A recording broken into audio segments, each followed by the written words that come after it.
పిల్లలు పుట్టకుండా ఆపరేషన్ చేయించుకున్న వాళ్ళకి మళ్ళీ పిల్లలు పుట్టే అవకాశం ఉంటుందా లేదా అని ఇప్పుడు డిస్కస్ చేద్దామండి. ఆల్రెడీ ఒక్కసారి పిల్లలు పుట్టకుండా ఆపరేషన్ చేయించుకున్న వాళ్ళు ఉంటారు. 2 పిల్లలు అయిపోయారు కదా, లేదంటే ఒక బేబీనే చాలు అనుకుని వాళ్ళు మళ్ళీ రేపొద్దున ప్రెగ్నెన్సీ కావాలి అని అనుకున్నప్పుడు ఏ పారామీటర్స్ చూసుకోవాలి, ఏ విధంగా మనము ప్లాన్ చేయొచ్చు ప్రెగ్నెన్సీ కోసం అనేది ఇప్పుడు డిస్కస్ చేద్దాం. ఫెలోపియన్ ట్యూబ్స్ అనేవి చాలా ఇంపార్టెంట్ లింక్ అండి మనకి గర్భసంచికిను ఓవరీస్కి మధ్యలో, అండాశయాలకి మధ్యలో. అండ్ ఫెర్టిలైజేషన్ అంటే ఎగ్గును స్పర్మ్ కలిసి పిండం తయారయ్యే ప్రాసెస్ అనేది ఫెలోపియన్ ట్యూబ్లోనే జరుగుతుంది. కనుక ట్యూబ్స్ అనేవి వెరీ ఇంపార్టెంట్ స్ట్రక్చర్స్ అన్నమాట. ఒకసారి సర్జరీ అయిపోయింది అంటే 2 ఆప్షన్స్ ఉంటాయండి. ఒకటి ఏంటి అంటే ట్యూబల్ రీకానలైజేషన్, అంటే ట్యూబ్స్ ఏవైతే మనము డిస్కనెక్ట్ చేసామో వాటిని తిరిగి మళ్ళీను స్టిచ్ చేసి రీకానలైజేషన్ వాటికి చేయొచ్చు అనమాట. ఇంకొక ఆప్షన్ ఏంటి అని అంటే ఐవీఎఫ్ మార్గంలో ఇక్సీ మార్గంగా ఎగ్ పికప్ చేసుకుని స్పర్మ్తో ఇక్సీ చేసి తయారైన పిండాన్ని మనం ఎంబ్రియో ట్రాన్స్ఫర్ చేసుకోవచ్చు. సో ఈ 2 పద్ధతులు మనకి ఉంటాయన్నమాట. ఇప్పుడు దేని యొక్క సక్సెస్ రేట్ ఎంత, ఎవరు ఏది చేయించుకోవాలి అన్నది మనం డిస్కస్ చేద్దాం. కొంత క్రైటీరియా ఉంటుంది, ఎవరు సర్జరీకి వెళ్ళాలి, ఎవరు డైరెక్ట్గా ఐవీఎఫ్కి వెళ్ళాలి అన్నది. అందరికీను మనము సేమ్ ప్రొసీజర్ అనేది చెప్పటం జరగదు. ట్యూబ్స్ అనేవి సాధారణంగా 10 సెంటీమీటర్ల వరకు ఉంటాయి.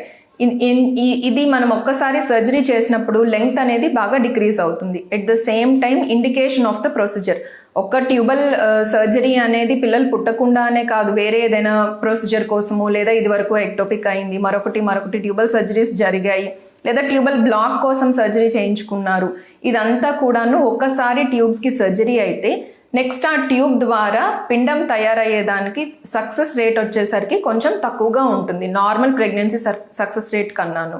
ఎట్ ద సేమ్ టైం దీనిలో ఒక డిసడ్వాంటేజ్ కూడా ఉంటుంది. ఏంటి అని అంటే ఎక్టోపిక్ ప్రెగ్నెన్సీ.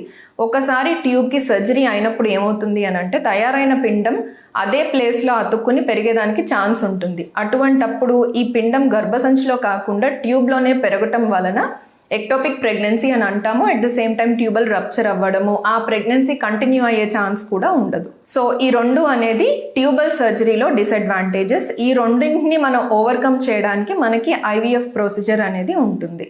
సో కొంతమంది కపుల్స్ ఎవరైనా కనుక ట్యూబల్ సర్జరీ చేయించుకున్నారు, సర్జరీ అయిన తర్వాత ఎక్టోపిక్ అయింది, మళ్ళీ ట్యూబ్ని రిమూవ్ చేసేసారంటే again they will be left with only IVF option అనమాట. ఐవీఎఫ్ ప్రొసీజర్ పద్ధతిలో ఏంటి అని అంటే సక్సెస్ రేట్ ట్యూబల్ సర్జరీ కన్నా ఎక్కువ ఉంటుంది. ఎందుకు అనంటే మనం డైరెక్ట్గా గుడ్డుని బయటకు తీస్తున్నాము, స్పర్మ్తో కలిపి పిండం తయారు చేసి తయారైన పిండాన్ని గర్భసంచిలో పెడుతున్నాము కనుక దీనికి సక్సెస్ రేట్ అనేది బెటర్గా ఉంటుంది. At the same time ectopic pregnancy chance అనేది ట్యూబల్ రీకానలైజేషన్ కన్నా ఐవీఎఫ్ ప్రొసీజర్లో తక్కువగా ఉంటుందన్నమాట. ఓన్లీ థింగ్ ఐవీఎఫ్ చేసే వారిలో ఒకవేళ 2 పిండాలు ఎంబ్రియో ట్రాన్స్ఫర్ చేసినప్పుడు ట్విన్ జెస్టేషన్ అనేది రావడానికి ఛాన్సెస్ అనేది ఉంటుంది.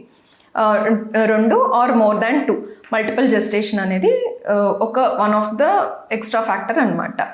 సో ఇప్పుడు మనం తెలుసుకున్న ఈ 2 విధానాల ద్వారా పిల్లలు పుట్టకుండా ఆపరేషన్ జరిగిన వాళ్ళకి మళ్ళీ ప్రెగ్నెన్సీ కావాలి అని అంటే అయితే ట్యూబల్ రీకానలైజేషన్ ద్వారా ట్రై చేయొచ్చు, లేదు అని అంటే ఐవీఎఫ్ ఇక్సీ ద్వారా ట్రై చేయొచ్చు. ఇప్పుడు మనం ఏ పేషెంట్ రీకానలైజేషన్కి వెళ్ళాలి, ఏ పేషెంట్ ఐవీఎఫ్కి వెళ్ళాలి అన్నది మీ క్లినికల్ కండిషన్ బట్టి డాక్టర్ డిసైడ్ చేయడం జరుగుతుంది.